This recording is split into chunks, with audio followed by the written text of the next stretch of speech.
రేపు పొద్దుగాల మీరు గొప్పగా ఎక్కడుంటావు నువ్వు, నీ ప్రాంతం ఏది అంటే నాది భారత్ ఫ్యూచర్ సిటీ అని మీరు చెప్పుకునే విధంగా దీన్ని తీర్చిదిద్దే బాధ్యత మా ప్రభుత్వం తీసుకుంటుంది, నా సహచర మంత్రివర్గ సభ్యులు తీసుకుంటారు. 70 ఏళ్ల నుంచి ఇదే చెప్పుకుంటున్నాం. అమెరికా గురించో, జపాన్ గురించో, జర్మనీ గురించో, సింగపూర్ గురించో, దుబాయ్ గురించో 70 సంవత్సరాల తర్వాత కూడా ఇక మన గురించి ఎవరు చెప్పుకునే చరిత్ర రాసుకోవాల్సిన అవసరం లేదా? మీరు ఒక్కసారి ఆలోచన చేయండి. అవును, ఇంత పెద్ద అభివృద్ధి జరిగినప్పుడు కొంతమందికి ఏదైనా నష్టం కష్టం వచ్చి ఉండొచ్చు. వాళ్ళ నష్టాన్ని కష్టాన్ని అర్థం చేసుకొని వాళ్ళని ఆదుకునే బాధ్యత మా ప్రభుత్వం చేస్తుంది. మీ ఇంట్లో పట్టాలు పెండింగ్ ఉండే, నేను మాట్లాడి కేఎల్ఆర్ గారితో మాట్లాడి అధికారులను పంపించి అందరి ఇంట్లో పట్టాలు ఇవ్వండి, వాళ్ళని కూర్చోబెట్టి వాళ్ళని ఆదుకోండి, వాళ్ళందరికీ ఇందిరమ్మ ఇండ్లు ఇవ్వండి, అదనంగా 5-5 లక్షల రూపాయలు వాళ్ళు కట్టుకోవడానికి వస్తాయి. 3-4 ప్లాట్లు ఉంటే ఒక దగ్గరనే ఇవ్వండి, ఒక పెద్ద ఇల్లు వాళ్ళు కట్టుకోవడానికి ఉంటుంది. వాళ్ళకి హాస్పిటల్ ఇవ్వండి, వాళ్ళకి అడ్వాన్స్ టెక్నాలజీ సెంటర్ ఇవ్వండి, వాళ్ళ పిల్లలకు సాంకేతిక నైపుణ్యాన్ని పెంచుదాం, వాళ్ళ పిల్లలకు ఈ భారత్ ఫ్యూచర్ సిటీల్లో ఉద్యోగ ఉపాధి అవకాశాలు కల్పిద్దామని చెప్పి నేను మా మంత్రులకు సూచన చేసిన. మిత్రులారా, ఇవాళ ఒక గొప్ప నగరాన్ని నిర్మించడానికి, ఒక్క గొప్ప నగరానికి ఏముండాలి? రోడ్డు ఉండాలి, తాగడానికి నీళ్లు ఉండాలి, నిరంతర సరఫరా చేసే విద్యుత్తు ఉండాలి, పెద్ద పెద్ద నగరాలకు రవాణా సౌకర్యం ఉండాలి, అంతర్జాతీయ ఎయిర్పోర్ట్ ఉండాలి. మరి భారత్ ఫ్యూచర్ సిటీకి ఏం తక్కువ ఉన్నదని నేను అడుగుతున్నా. ఇవాళ భారత్ ఫ్యూచర్ సిటీకి అంతర్జాతీయ ఎయిర్పోర్ట్ శంషాబాద్లో లేదా? కూతవేటు దూరంలో. ఇవాళ మనం వేసుకునే రోడ్డు ఇవాళ ఈ ఫ్యూచర్ సిటీకే కాదు, ఫ్యూచర్ సిటీ నుంచి శ్రీశైలం వరకు ఇవాళ 100 మీటర్ల రోడ్డు వేస్తున్నాం. ఇవాళ ఫ్యూచర్ సిటీని బెంగళూరుకి అనుసంధానం చేసుకుంటూ రోడ్డు వేయడమే కాదు, బుల్లెట్ ట్రైన్ తీసుకురావడానికి కేంద్ర ప్రభుత్వాన్ని ఒప్పించినాం. ఇవాళ ఆంధ్రప్రదేశ్ ముఖ్యమంత్రి గారు అంటున్నారు మేము అమరావతి కట్టుకుంటామని. ఆ అమరావతికి అనుసంధానం చేసుకుంటూ మచిలీపట్నం పోర్టు ఒకప్పుడు నిజాం ఉన్నప్పుడు మనతో ఉండేది. ఇవాళ తెలంగాణకు పోర్టు లేదని మనం ఎప్పుడు అనుకుంటాం. దక్షిణ భారతదేశంలో పోర్టు లేని రాష్ట్రం ఒక తెలంగాణ రాష్ట్రమే. అందుకే ఈరోజు పోర్టు లేని బాధను తీర్చడానికి మీ ఫ్యూచర్ సిటీ నుంచే, మన ఫ్యూచర్ సిటీ నుంచే మచిలీపట్నం పోర్టు వరకు dedicated green field national highway 12 lanes రోడ్డును వేసి భవిష్యత్తులో ప్రపంచాన్ని దిగుమతి చెయ్యాలన్నా, మన పరిశ్రమలలో ఉత్పత్తి చేసే వస్తువులను ప్రపంచానికి ఎగుమతి చేయాలన్నా మచిలీపట్నం పోర్టుకి ఈరోజు కనెక్టివిటీ ఫైనల్ అయింది. ఇదే కాదు, ఈరోజు చెన్నైకి బుల్లెట్ ట్రైన్, ఈ ఫ్యూచర్ సిటీ ఈ శంషాబాద్ నుంచి బుల్లెట్ ట్రైన్ చెన్నైకి వేసేది వయా అమరావతి. ఈరోజు బుల్లెట్ ట్రైన్ కేంద్ర ప్రభుత్వం ఆమోదించింది. అంటే రేపొద్దుగాల మీ ఊరు నుంచి బెంగళూరుకు బుల్లెట్ ట్రైన్ ఉంటుంది, అమరావతికి బుల్లెట్ ట్రైన్ ఉంటుంది, అక్కడి నుంచి చెన్నైకి బుల్లెట్ ట్రైన్ ఉంటుంది. ఈరోజు ఇవన్నీ కూడా మనం ప్రణాళికబద్ధంగా ఈరోజు అభివృద్ధి చేసుకుంటున్నాం. దీనికి అవసరమైన నీళ్లను, అవసరమైన విద్యుత్తును ఇవ్వడానికి బట్టి విక్రమార్క గారు ముందుకొచ్చి ఈనాడు మనకు అన్ని రకాలుగా చేస్తున్నాడు. ఈ పైన కనిపించే ఎలక్ట్రికల్ పోల్స్ లైన్లు కూడా ఇంతకుముందు వస్తా ఉప ముఖ్యమంత్రి గారు శ్రీధర్ బాబు గారితో మాట్లాడిన వీటన్నిటిని కూడా అండర్ గ్రౌండ్ కేబుల్ చేస్తే ఇది ఒక గొప్ప నగరంగా వస్తుంది కదా. ఎక్కడికక్కడ వైర్లు లైన్లు కనిపిస్తున్నాయి, దీన్ని ఏ రకంగా అండర్ గ్రౌండ్ కేబుల్ చేయాలనో ఆలోచన చేయండి అని. ఈ రకంగా ఈ నగరాన్ని అభివృద్ధి చేయాలని ఆనాడు కులీ కుతుబ్షాయి ప్రజలతో నిండి ఉండాలి అని కోరుకున్నాడు. కానీ నేనేం కోరుకుంటున్నా భారత్ ఫ్యూచర్ సిటీలో అంటే ప్రపంచంలో 500 ఫార్చ్యూన్ కంపెనీస్ అని ఉంటాయి. అంటే ప్రపంచంలో అత్యంత ఉన్నతమైన అత్యధిక వ్యాపారాన్ని నైపుణ్యాన్ని ప్రదర్శిస్తున్న కంపెనీలను ఫార్చ్యూన్ 500 కంపెనీలు అంటారు. ఫోర్బ్స్ ఇండియా మ్యాగజైన్ లాంటి వీటిని అన్నిటినీ లెక్కగట్టి అన్ని రకాలుగా గొప్ప కంపెనీలను ఫార్చ్యూన్ 500 కంపెనీలు అంటారు.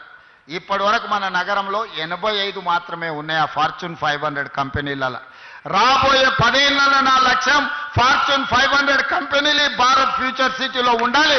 ప్రపంచంలో ఉండే ప్రతి కంపెనీ, గొప్ప కంపెనీ ఫ్యూచర్ సిటీలో ఇన్వెస్ట్మెంట్ పెట్టే విధంగా ఫార్చ్యూన్ 500 కంపెనీలను మీ గ్రామానికి మీ ఊరికి తీసుకొచ్చి ఇది ఒక పెద్ద గొప్ప నగరంగా తీర్చిదిద్దే ప్రణాళికలు ఈరోజు మన ప్రభుత్వం చేస్తుంది. అందుకే మిత్రులారా, ఇందులో సహకరించండి. చిన్న చిన్న సమస్యలుంటే పరిష్కరించుకుందాం. కోర్టుకెళ్ళి సంవత్సరాల కొద్దీ తిరిగి అడ్వకేట్ల ఫీజులు ఇచ్చి రావాల్సిన నష్టపరిహారం మనకు రాకుండా పోతే ఈ ప్రాంతంలో భూముల రేట్లు కూడా ఎక్కడికి పెరిగిపోతాయో తెలియదు. ఆనాడు కూడా మీకు వచ్చే నష్టపరిహారం తక్కువ వస్తే మీరు ఏమీ కొనుక్కోలేని పరిస్థితి వస్తుంది. అందుకే ప్రభుత్వం ఉదారంగా మిమ్మల్ని ఆదుకోవడానికి సిద్ధంగా ఉన్నది. మీతో కూర్చొని మాట్లాడుకుందాం. ఎవరో కోర్టు ఎందుకు, నేను కూర్చొని మీ సమస్యల్ని పరిష్కరించడానికి సిద్ధంగా ఉన్నా. నేను ఒక మెకానిజాన్ని ఎవాల్యూ చేస్తా. మల్రెడ్డి రంగారెడ్డి గారు, కేఎల్ఆర్ గారు సహకరిస్తున్నారు. అదేవిధంగా ఈ ప్రాంతంలో ఉండే ప్రజాప్రతినిధులను కూడా సహకరించమని నేను అడుగుతున్నా. వాళ్ళ సమస్యల్ని పరిష్కరిద్దాం. కోర్టులో చుట్లు తిప్పగండి.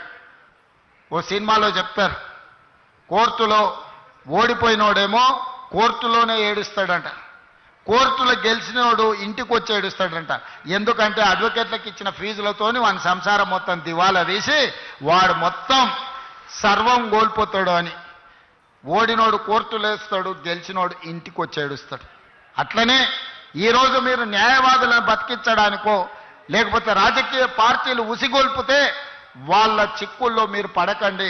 మీ కేసులను అన్నిటినీ సావధానంగా పరిష్కరించే విధంగా ఈ రంగారెడ్డి జిల్లా కలెక్టర్కు, అదేవిధంగా టీజీఐఎస్సి ఎండి అధికారులకు నేను సూచనలు చేస్తున్నా.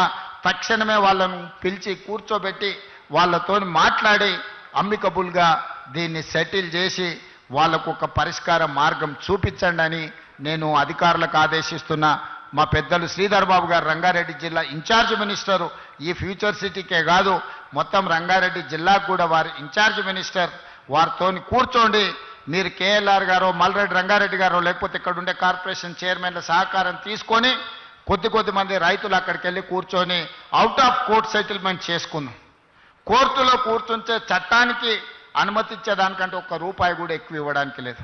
కానీ కోర్టు బయట కూర్చొని కన్సెంట్తో చేసుకుంటే మనం కొంచెం లిబరల్గా మీకు నష్టపరిహారం ఇవ్వడానికి ఉంటుంది. ఏదో ఒక మార్గం చూపి మీ నష్టం, మీ కష్టం, మీ తాతల ముత్తాతల ఆస్తి నేనేం తీసుకెళ్ళను. నేను ఎవ్వరికి అన్యాయం చేయడానికి ఇక్కడ లేను. న్యాయం చేసుకుంటూ అభివృద్ధి పదం వైపు నడిపించడం కోసం నేను ఇక్కడున్నా. విలువ నాకు తెలుసు. ఎందుకంటే భూమితో నాకున్న సంబంధం వ్యవసాయం, వ్యాపారంలో కూడా భూమితో నాకు సంబంధాలు ఉన్నాయి. భూమి విలువేందో నేను అర్థం చేసుకుని భూములను అప్పనంగా గుంజుకోవాలన్న ఆలోచన లేదు. తీసుకొని దీన్ని ముందుకు తీసుకువెళ్దాం. ఇదే కాకుండా చివరి ఒక మాట, ఇవాళ ప్రారంభించినవి future city development authority office కానీ లేకపోతే ఈ రోడ్లు కానీ పక్కనే నిర్మాణం జరుగుతున్న తీసుకొని దీన్ని ముందుకు తీసుకువెళ్దాం. ఇదే కాకుండా చివరిగా ఒక మాట ఇవ్వదలుచుకున్నా. ఇవాళ ప్రారంభించినవి future city development authority office కానీ లేకపోతే ఈ రోడ్లు కానీ పక్కనే నిర్మాణం జరుగుతున్న స్కిల్స్ యూనివర్సిటీ ఎప్పుడొస్తుందో అని అనుకోకండి. డిసెంబర్ నెలలో ప్రారంభించుకుంటాం. నెలకు 3 సార్లు నేను వచ్చి ఇక్కడనే కూర్చుంటా. ప్రపంచంలో ఏ గొప్ప కంపెనీడు పెట్టుబడులు పెట్టాలని నన్ను కలవడానికి వస్తే సచివాలయంలో కాదు, ఫ్యూచర్ సిటీ డెవలప్మెంట్ అథారిటీ ఆఫీస్లో నేను కూర్చుంటా. ప్రపంచాన్ని ఇక్కడికే రప్పిస్తా. మీ సోదరుడు తెలంగాణ ముఖ్యమంత్రి డిసెంబర్లో ఇక్కడి నుంచే కార్యక్రమాలు చేపడతాడు.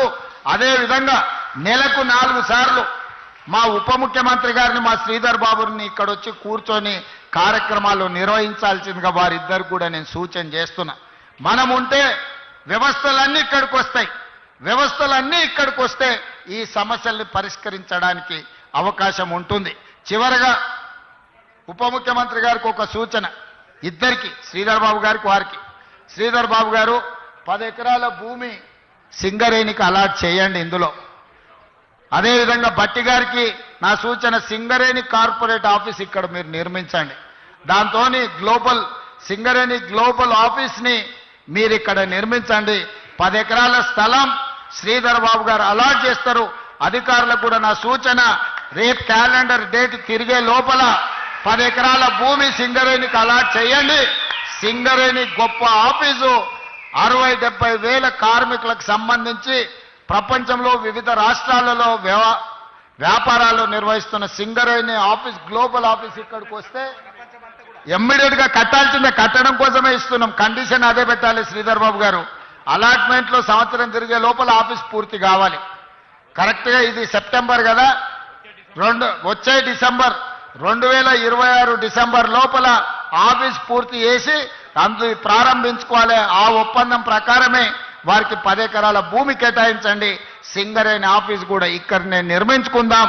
స్కిల్ యూనివర్సిటీనే కాదు, భవిష్యత్ కార్యక్రమాలన్నిటిని కూడా ఇక్కడి నుంచే